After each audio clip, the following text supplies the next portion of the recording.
Marcus Chen sat in the back row of the biggest room he had ever seen. The Galactic Council chamber was so huge that he could not see the far wall. Above him, giant creatures moved and talked in voices that made his ears hurt. Some looked like walking rocks. Others were made of light that changed colors. A few floated in glass boxes filled with strange gas. He was 12 years old and the only human in the room. His feet did not touch the floor from his chair. The name tag on his chest, said Earth representative, but most of the aliens around him could not even read. Human writing. Marcus had studied for 2 years to be here. He knew the names of all 847 species in the council. He could speak basic words in 23 different alien languages. His teachers on Earth said he was the smartest kid they had ever taught. But here, surrounded by beings who were thousands of years old, he felt very small. The council leader was a tall blue creature with 4 arms. She hit a metal stick against a stone block. Sound was so loud it made Marcus jump. "The hegemony demands an answer," the blue leader said. Her voice came through a small device that turned her words into English for Marcus to understand. "They want 3 star systems, or they will start a war." The room exploded with noise.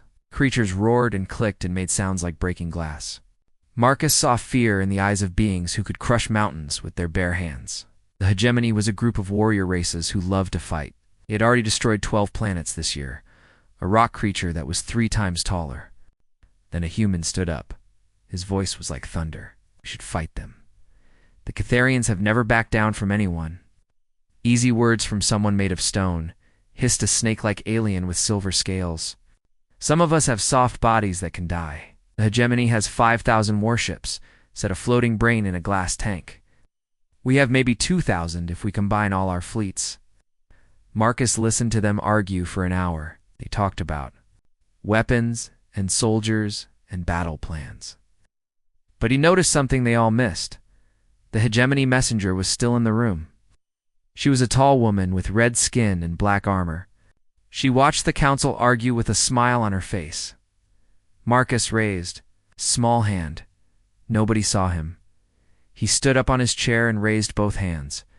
A few aliens near him stopped talking and stared. "I want to speak," Marcus said in a clear voice. The blue council leader looked around the room until she found him. Her big yellow eyes got wide. "The human child wants to say something." The room went quiet for exactly 3 seconds. Then the laughter started. The rock creature laughed so hard that pieces of stone fell from his body. The snake alien made a sound like steam coming from a kettle. Even the floating brain's tank bubbled with what looked like amusement. "The baby wants to play with the grown-ups," the rock creature said between laughs. "Maybe he can draw us a pretty picture," added the snake alien. "Does he even know what war means?" asked another voice from somewhere in the giant room. Marcus waited. He had learned patience from his grandmother, who used to say that people who laugh the loudest often have the least to say. He kept his hands raised and his back straight. Slowly, the laughter died down. The aliens looked at him with the kind of look adults give to children who think they can drive cars. The blue council leader wiped tears from her yellow eyes. "Very well, child. You may speak, but make it quick. We have a real crisis to solve." Marcus took a deep breath. "I want to challenge the hegemony to a game." The silence that followed was different from before. It was not the quiet before laughter. It was the quiet of confusion. A game. The hegemony messenger stepped forward. She was even taller than Marcus thought. Her armor made soft clicking sounds as she moved. "What kind of game, little human?" "Any game you choose," Marcus said. "If you win, you get the 3 star systems without any fighting. If I win, you leave those systems alone and never attack them." The hegemony messenger smiled. Her teeth were very sharp. "And what makes you think we would agree to play games with a child?" Marcus smiled back. His teeth were not sharp at all. But his smile was warm. "'Cause if you win, you get what you want without losing a single soldier. And if you lose, ... He paused and looked around the room. Well, what could be more embarrassing than losing to a 12-year-old human? The messenger's smile got bigger. "You make a good point, little one." But what game could possibly decide the fate of star systems? Chess, Marcus said simply. Several aliens laughed again, but quieter this time. I know chess, the messenger said. It is a simple human game with tiny pieces on a small board. Not the way I play it, Marcus replied. The Blue Council leader looked confused. You want to decide the fate of billions of people with a board game? Why not? Marcus asked. You were going to decide it with a war. At least this way, nobody has to die to find out who is stronger. The hegemony messenger looked at Marcus for a long time. Her red eyes seemed to look right through him. Finally, she laughed. It was not a mean laugh like before. It sounded almost respectful, like you. Little human. You have courage. Very well, I accept your challenge. But I choose the terms. 5 of our best strategic minds against you. If you lose to even one of them, we take the systems. Agreed, Marcus said without hesitation. The council chamber erupted. In noise again, but this time it was not argument or laughter. It was shock. A human child had just bet 3 star systems on a game of chess. Marcus sat back down in his chair. His feet still did not touch the floor. But for the first time since he arrived, he did not feel small. The chess match began 3 hours later in the center of the council chamber. Marcus had asked for some changes to make the game fair. Instead of a flat board, they used a 3-dimensional cube made of light, instead of 32 pieces each. Player had 40. The board floated in the air so everyone could see it. Marcus sat in a simple chair across from 5 hegemony warriors. They were the best strategic minds their people had ever produced. General Thrakus was their leader. He had won battles against entire fleets. Commander Zara had never lost a single fight. The other 3 had conquered planets before, since Marcus was even born.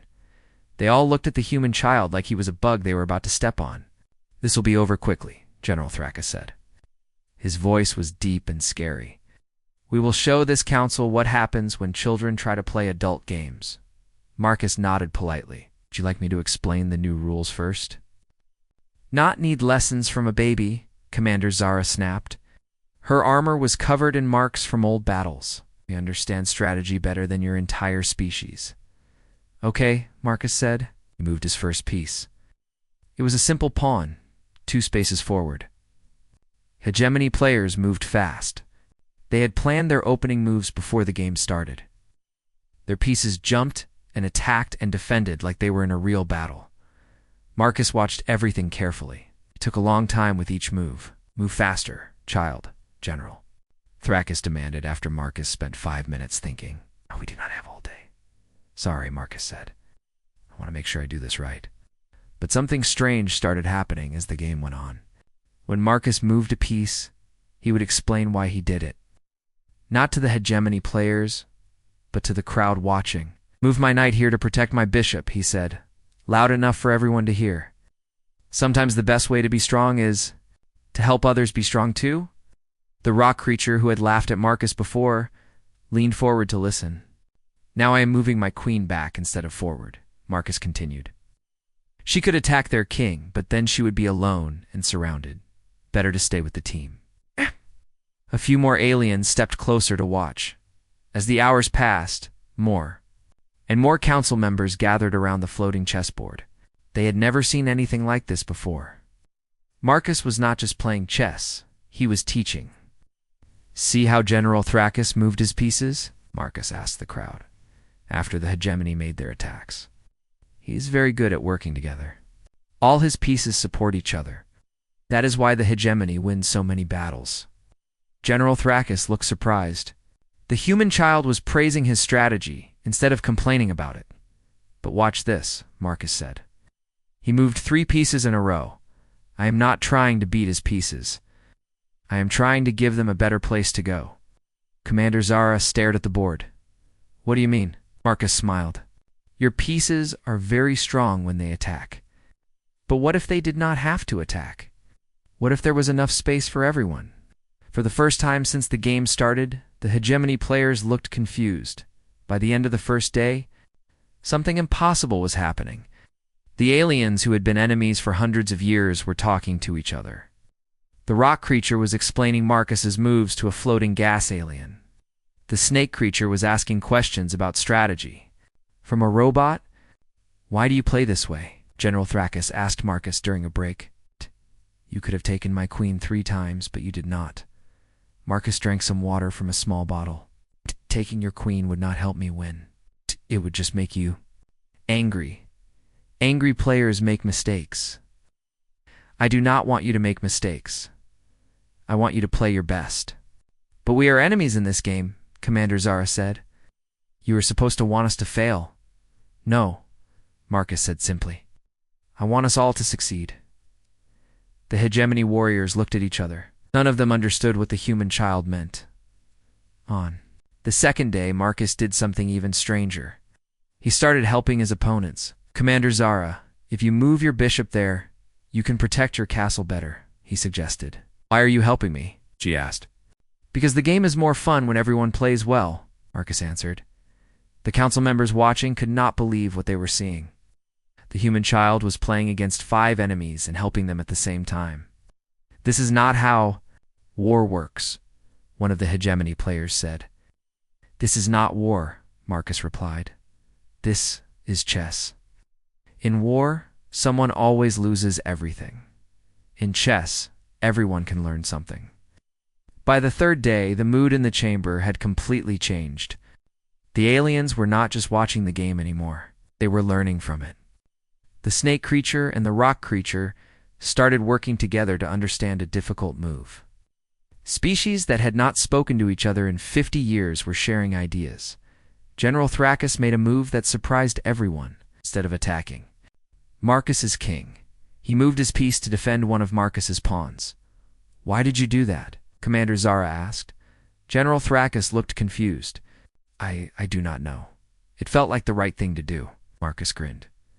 Now you are getting it. Getting what? The general asked. The real game, Marcus said. Chess is not about making the other player lose. It is about making everyone better. The fourth day, something amazing happened. The 5 hegemony players stopped trying to beat Marcus. Instead, they started working with him to solve a puzzle hidden in the chess moves. Marcus had been playing 2 games at once. The regular chess game that everyone could see, and a secret mathematical puzzle built into his moves.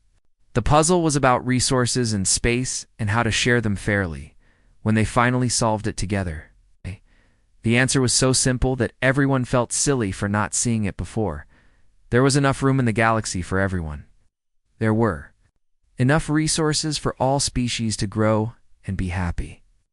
The only problem was that everyone was too busy fighting to work together. General Thrakus stood up slowly. He looked at Marcus with something that might have been respect. How does a child teach warriors? He asked quietly. Marcus stood up too, even standing on his chair. He was still shorter than the general's knee.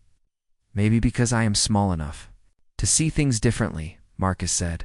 When you are big and strong, you look for things to fight. When you are small, you look for ways to make friends. The chess game was over. Nobody had one, and everyone had learned something new. But the real victory was just beginning. 5 years had passed since the chess game that stopped a war. Marcus was 17 now, taller but still young compared to the ancient beings around him. The Galactic Council looked very different than before, where there used to be empty seats. Between enemy species, there were mixed groups talking and laughing together. Marcus had spent those 5 years traveling to different worlds. He taught the rock people how to grow gardens in space. He showed the gas creatures how to build things that lasted. He helped the snake people and the crystal beings start trading instead of fighting. Everyone called them the human child's principles. But Marcus always said they were not his ideas. They were just common sense that people had forgotten. Still, humans were not fully accepted. Earth had only 1 vote in the council, same as before. Many aliens still thought Marcus was just a lucky accident. They liked his ideas but did not believe other humans could do the same things. That changed when the sky started. Disappearing, the first report came from a mining colony near the edge of the galaxy. The miners said their sun had gone out, not exploded or burned up, just gone, like someone had turned off a light switch. 3 days later, another star system went dark, then another, and another. The scout ships that went to investigate never came back. The ones that got close enough to send messages said the same thing before their signals stopped. The planets were still there, but they were empty. No life, no air, no water, just dead rocks floating in space around dead stars. The council met in emergency session. The great chamber was full of fear. Species that had lived for millions of years were talking about leaving the galaxy.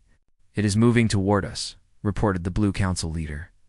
Her forearms shook as she spoke. "Whatever it is, it destroyed 15 star systems in the past month. At this speed, it will reach the core worlds in 6 months." "Do we know what we are fighting?" asked General Thrakus. He was a council member now, representing the hegemony's new peaceful government. "The probe ships caught images before they were destroyed," the blue leader said. She pressed a button, and the air filled with pictures that made everyone gasp. The ships were huge, bigger than planets. They were dark metal shapes that looked like they had grown instead of being built. They moved through space like giant fish. "Swimming through water? How many?" Marcus asked. His voice was steady, but inside he felt scared. "Our best count is over 1,000 ships, each one the size of a small moon." The chamber erupted in panicked voices. Some aliens wanted to run too. Other galaxies? Others wanted to gather every weapon they had and fight. A few suggested surrender, though nobody knew how to surrender to something that left empty planets behind. Marcus stood up. Chamber went quiet immediately. That was one thing that had changed over the years. When Marcus spoke, everyone listened. "I need to go to them," he said simply. The reaction was instant and loud. Hundreds of voices shouted no, in dozens of languages. "Absolutely not," General Thrakus said, standing up from his seat. "You are too important to risk." "They destroy everything they touch," added Commander Zara, who now served as a peace negotiator. "No one who gets close to them survives."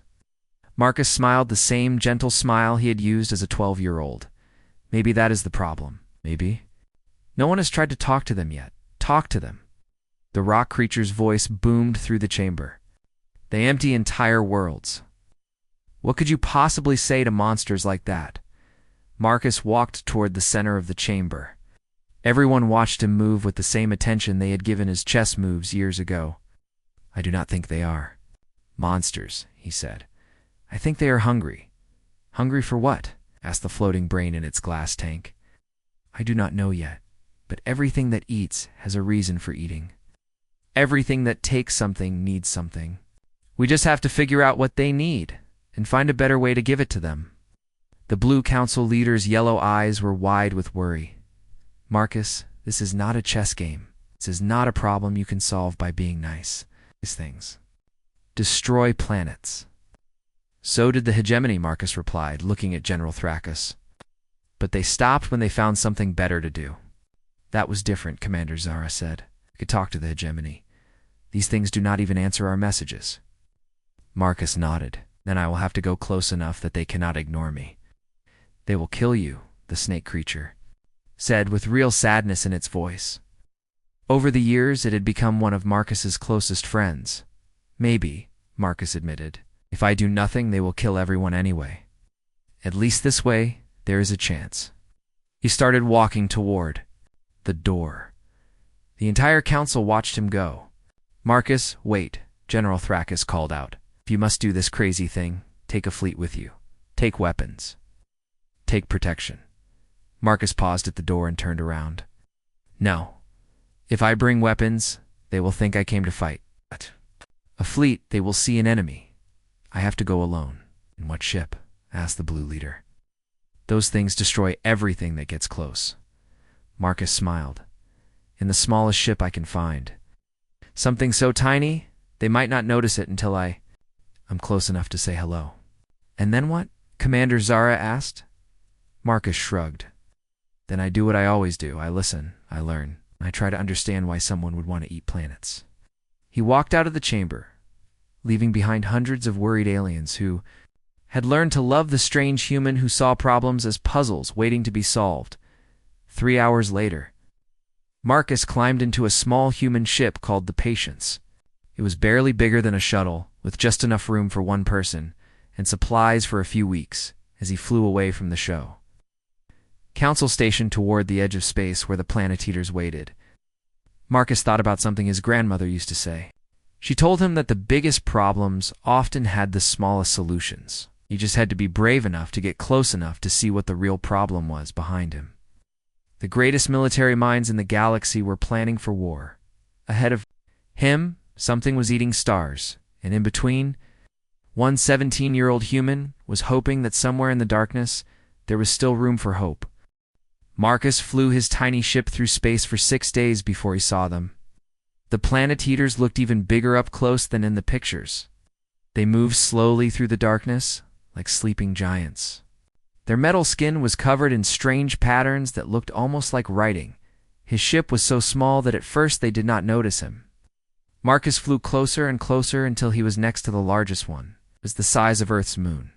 Dark and silent, except for a low humming sound that made his teeth hurt. Then suddenly, all the giant ships turned toward him at once. Marcus felt his heart beat faster, but he did not run away.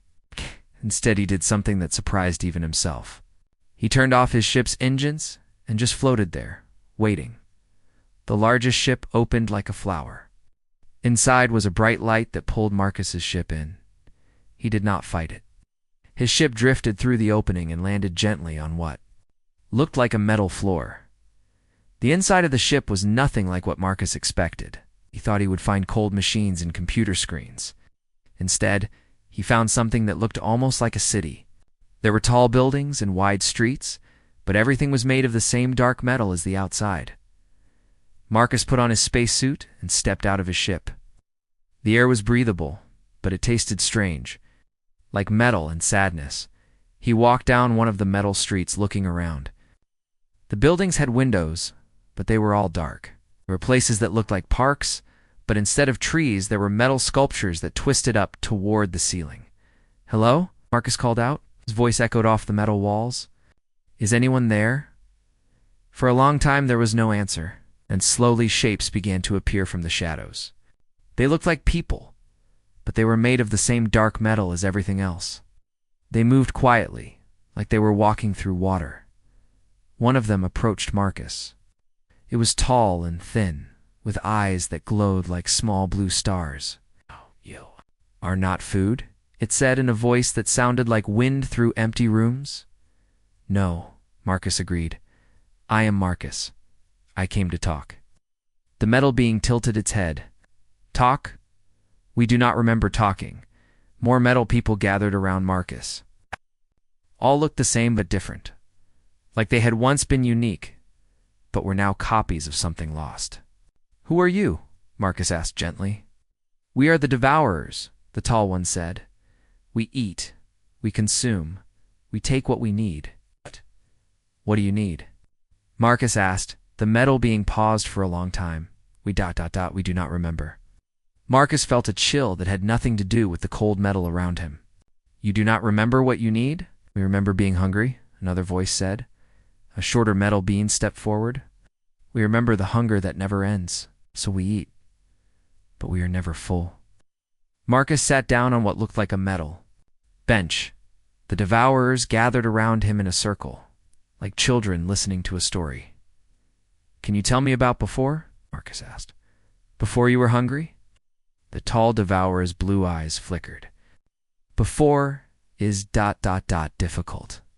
Before hurts to remember." "I understand," Marcus said softly. "But sometimes the things that hurt to remember are the most important things to remember." Slowly, in voices like broken music, the Devourers began to tell their story. They had not always been metal beings. Long ago, they were people like humans, but with purple skin and silver hair. They lived on a beautiful world, with blue oceans and green forests. They were artists and scientists and teachers. They built cities that floated in the air and wrote songs that could make flowers bloom, but their star was dying. They had maybe 100 years before it would explode, destroy everything they loved. They tried to find other worlds to live on, but space was big, and their ships were slow. They tried to move their planet, but it was too heavy. They tried to fix their star, but it was too far gone. Finally, their greatest scientists came up with a plan. They would upload their minds into machines that could survive anything. Metal. bodies that could live forever, computer brains that could travel between stars and find a new home. The plan worked perfectly. Their minds survived, their memories were preserved, their knowledge was saved. But something went wrong with the upload. Their thoughts and memories came through, but not their feelings. They could remember being happy, but they could not feel happiness. They could remember love, but they could not feel love. They could remember being satisfied after a good meal, but they could never feel full. So we eat, the tall devourer said sadly. We eat planets and stars and anything we can find. We think that maybe if we eat enough, we will feel full again. But we never do. Marcus felt tears on his face. How long have you been hungry? 3,000 years, the short devourer answered. Marcus stood up and walked to the tall devourer. He reached out slowly and touched its metal arm. The devourer jerked back in surprise. You felt that, Marcus said. It was not a question. Yes, the devourer whispered. I felt ... something. Marcus smiled. You can still feel. You just forgot how. The next 3 weeks, Marcus lived with the devourers inside their giant ship. He did not try to fix their machines or change their programming. Instead, he did something much simpler. He told them stories. He told them about his grandmother's garden and how it felt to dig in the dirt. He told them about the first time he saw snow and how it tasted on his tongue. He told them about losing his pet dog and how sad it made him feel. At first, the devourers just listened.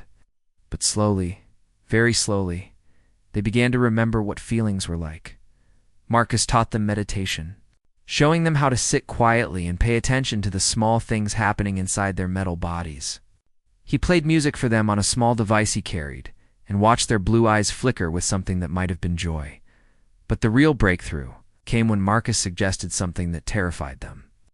What if you tried giving instead of taking? He asked. Give what? The tall devourer asked. We have nothing but hunger.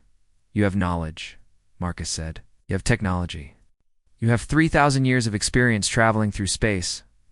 What if instead of eating planets, you helped planets grow? The idea was so strange to them that at first they could not understand it, but Marcus was patient, explained it again and again in different ways. Finally, they agreed to try. They chose a dead planet that they had eaten years ago. Using their incredible technology, they began to put it back together. They restored the oceans and rebuilt the atmosphere. They planted new forests and filled the seas with life. When they were finished, something amazing happened. For the first time in 3,000 years, the devourers felt something other than hunger. They felt proud. Is this what satisfaction feels like? The tall devourer asked Marcus. Marcus grinned. That is just the beginning. Marcus returned to the council chamber 3 months later, but he was not alone. Behind his small ship came the massive fleet of devourer vessels, but they looked completely different now. Where before they had been dark and frightening, now they glowed with soft light. Their metal surfaces were covered with gardens and art that they had created during their journey home. The council chamber had never been so crowded. Every species in the galaxy had sent representatives to see what had happened to the planet eaters. When Marcus walked through the doors with the tall devourer beside him, the silence was so complete that you could hear the air recycling systems humming. Marcus looked older than his 22 years. Living with the devourers had changed him. He moved more slowly now, like someone who had seen great sadness and great joy at the same time. Everyone, Marcus said in his clear voice, I would like you to meet my friend. His name is Keeper because he keeps the memories of his people safe. Keeper was 8 feet tall and made of polished silver metal, but when he spoke, his voice was warm like sunlight. I greet the council with hope instead of hunger. We come not to take, but to give. Ta-da! Blue Council leaders for arms trembled. The report said you destroyed 15 star systems. We did, Keeper said simply. And we have spent the last month putting them back together. Every planet, every moon, every asteroid. We have restored what we took and made it better than before. The chamber erupted in amazed voices. Species that had been preparing for war suddenly found themselves trying to understand peace. General Thrakus stood up from his seat. How do we know this is not a trick? How do we know you will not start eating planets again? Keeper looked at Marcus, who nodded encouragingly, because we remember now what it feels like to be full. Marcus taught us that happiness does not come from taking everything you can. It comes from giving everything you can. The floating brain, in its glass tank, bubbled with excitement. What are you offering to give? Everything, Keeper said. Our technology that can restore dead worlds? Our knowledge of space travel that lets us cross the galaxy in days instead of years? Our ability to build cities among the stars? We offer all of this freely to anyone who wants to learn. The snake creature that had become Marcus's friend over the years slithered forward. What do you want in return? Nothing, Keeper replied. Marcus taught us that the best gifts are the ones you give without expecting anything back. For the next hour, the Devourers presented their gifts to the Council, showed how they could turn dead planets into gardens.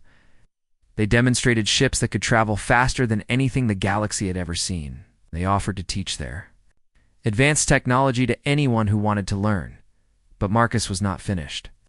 As the excitement in the chamber reached its peak, he raised his hand for quiet. I have one more thing to say, Marcus announced. I want to propose that we change everything. The chamber went silent again. After all these years, they had learned that when Marcus said he wanted to change everything, he usually meant it. Galactic Council has existed for 10,000 years, Marcus continued. It has done many good things. But it was built on an old idea. The idea that some species are more important than others because they are older or stronger or have bigger armies. The rock creature that had laughed at 12-year-old Marcus so many years ago now listened with deep respect. What are you suggesting? I am suggesting we start over, Marcus said. Not with a council of the strongest species, but with a cooperative of all species. Every voice equal. Every idea welcome. Every problem solved together. The Blue Council. Leader looked shocked. You want to destroy the council? I want to grow it, Marcus corrected. Right now, we have 847 species represented here. But there are thousands more species in the galaxy who never get to speak, because they are too small, or too young, or too different. What if we listened to all of them? Commander Zara, who had learned to think differently since the chess game, years ago stood up. How would that even work? How do you govern with thousands of different voices? Marcus smiled the same gentle smile he had worn as a child. The same way we solved the hegemony crisis, the same way we help the Devourers. We listen, we learn, we work together until we find an answer that helps everyone. The debate that followed lasted for 3 days. Some species loved the idea immediately. Others were scared of losing their power. A few thought it was impossible to organize so many different voices. But slowly, as they talked and argued and shared ideas, something beautiful began to happen. The same thing that had happened during the chess game years before. Former enemies started working together. Old problems found new solutions. Species that had never spoken to each other discovered they had more in common than they thought.